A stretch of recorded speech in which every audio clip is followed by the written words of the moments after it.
नमस्ते, अभिवादन आपका इनोसेंट इन्वेस्टर के इस नए वीडियो में। दोस्तों, बाजार ने एक छोटी सी डिप ली और उसके बाद गजब की रिकवरी दिखाई।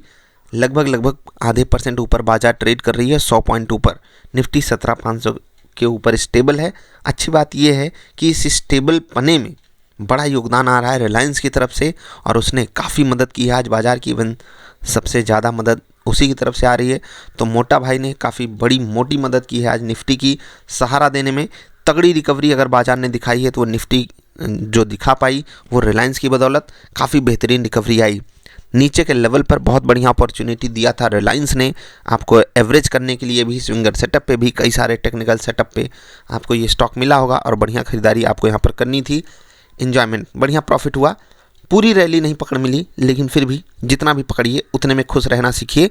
कम कमाओ, गम मत कमाओ। इसके अलावा भी कुछ स्टॉक्स चले हैं आज, जैसे कि कृष्णा लगातार दूसरे दिन भागा और बहुत ही बेहतरीन तरीके से भाग रहा है। ये अभी कल से ज़्यादा तो सपोर्टिव वॉल्यूम है, लेकिन उतना नहीं है जितना हमें ज़रूरत है। मतलब इस पे हम बहुत ज़्यादा भरोसा नहीं कर सकते हैं जो ये मोमेंटम आ रहा है पॉजिटिव साइड का। तो जो भी लोग छोटे टाइम फ्रेम के लिए हों वो ट्रेलिंग स्टॉप लॉस को एकदम हैंडी रखेंगे, क्योंकि 760 के आसपास बड़ा रेजिस्टेंस है इसमें। अभी आगे बढ़ते हैं। कृष्णा के अलावा एक स्टॉक है लॉरस लैब्स। ये काफ़ी बेहतरीन चला है और पिछले 3 दिन में इसने गजब का मोमेंटम दिखाया है। एक दिन 4% भागा, फिर उसके दिन अगले दिन 3%, फिर उसके अगले दिन 5% भाग रहा है। तो 2-3 दिन में इसने काफ़ी मेहनत की है भागने में। यहाँ पर मैंने आपको 2 तरीके से खरीदारी करने की बात कही थी। जिन्होंने वीडियोज़ को देखा होगा उनको पता होगा। पहला मैंने कहा था कि ये आपको 450 के आसपास, 440 के नज़दीक मिले, वहाँ पर आप खरीदिए, या तो ये 500 के ऊपर की क्लोजिंग दे जाए। तो यहाँ पर कल ही आपको ये स्टॉक रिकमेंडेशन के लिए जा चुका था और उसके बाद आपको यहाँ पर बढ़िया मौका मिला। अब ये रिकमेंडेशन कोई कॉल्स के थ्रू आपको मैं नहीं देता हूँ, वीडियोज़ के माध्यम से देता हूँ।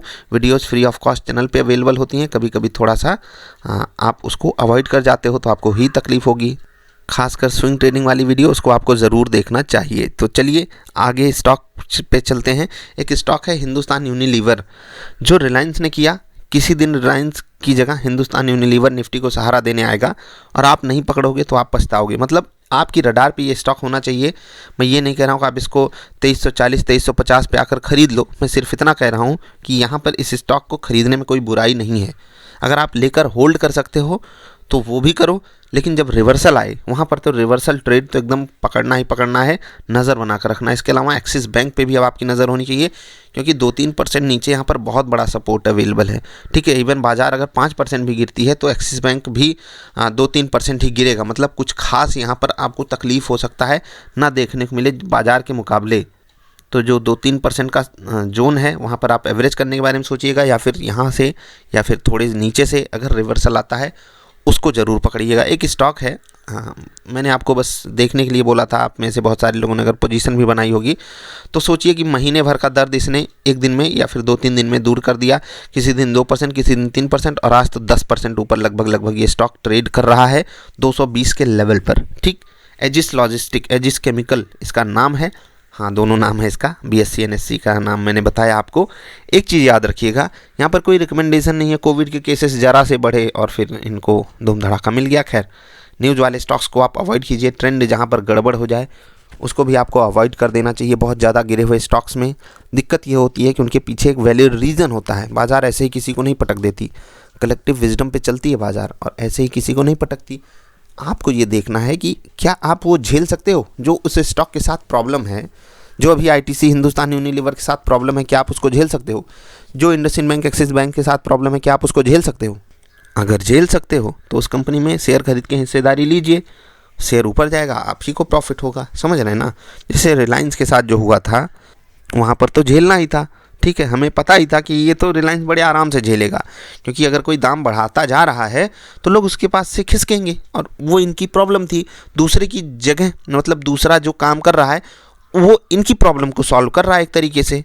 तो गिरावट जो थी वो फालतू की थी। इसी कारण आज बड़ा मोमेंटम आया, और इस मोमेंटम में शॉर्ट कवरिंग शामिल है। इसी कारण आप ये भी कह सकते हो एक्सपायरी हैंडलिंग में शॉर्ट कवरिंग अच्छे से हुई है रिलायंस में, और इसी कारण जो है निफ्टी 50 भी काफ़ी सपोर्ट पाया है रिलायंस के कारण। 17,500 के ऊपर अभी भी स्टेबल है। थोड़ी सी प्रॉफिट बुकिंग ऊपर के लेवल से भी आई है 30-40 पॉइंट की, लेकिन वो कुछ खास है नहीं। देखते हैं बाजार क्लोजिंग कहाँ देगी। एक्सपायरी का दिन है तो थोड़ा अलर्ट रहिएगा, कुछ भी हो सकता है। बाकी आज जिन स्टॉक्स ने सहारा दिया उन पे आपकी नज़र होनी चाहिए। प्लस जो अब आगे सहारा दे सकते हैं या जो आगे तगड़े से रिवर्सल देंगे, उन पे आपकी नज़र ज़रूर होनी चाहिए। इनमें से कई सारे स्टॉक्स हमारे पर्सनल पोर्टफोलियो के हिस्से भी हैं, कई सारे स्टॉक्स में मैंने ट्रांजैक्शन किया है, तो ये आपके लिए डिस्क्लेमर है स्पेशल। अपने फाइनेंशियल एडवाइज़र से सलाह लीजिए, अपनी रिसर्च कीजिए, तभी किसी स्टॉक में अपनी पोजीशन बनाइएगा।